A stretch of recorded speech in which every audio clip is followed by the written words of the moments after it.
Hello mga ka-Fordivas! Nandito pa rin ako sa Parque España dito sa Alabang. So, nag-order muna kami ng room service. We tried room service dito sa Bistro del Cielo. Ayan. So, in-order namin ay ang Bistro Burger.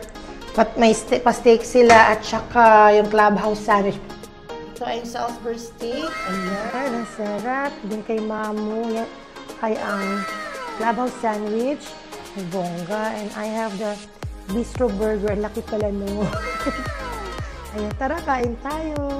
Few inches later.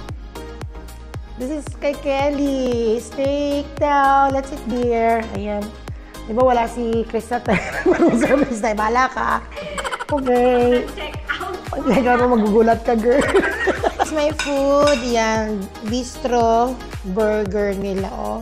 Ang laki pala, girl. Burger. Galit na galit. O, ayan. Tignan natin. Pada. Sabi nila yung burger nila, 100% pure love, no? Pure beef. Laki. Let's try. Hindi magkasya sa bibig ko.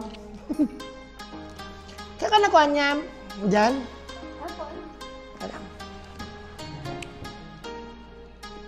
Ayan. Kuha na ako ng ano.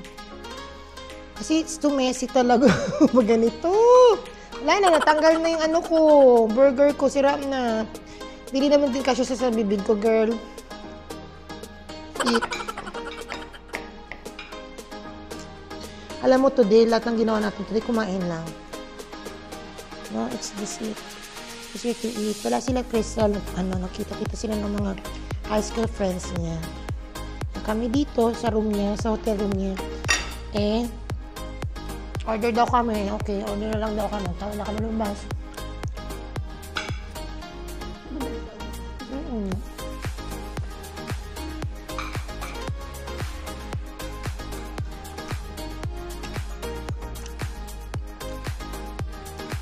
Kain tayo. Few moments later. Ay, hindi namin naubos yung burger. Parang may aftertaste, pati yung burger. Yung steak ni Kelly, no? Yung steak yan eh. Salisbury. Burger lang din. Parang burger steak, Salisbury. Yun yung pangalan nila doon, mami. Sauce lang nila gawin, bago-bago. Siya masarap, guys. Siya masarap. Di worth it. Yung 400 mo, goodbye. Goodbye, Chris. Hindi ako happy. Parang ako mas happy pa ako sa ni Mamo. Price. At okay yung price niya. Pati yung club. So, ni Mamo. Makikishare na lang kami kay Mamo. No? Club sandwich niya. Order ko, Clubhouse.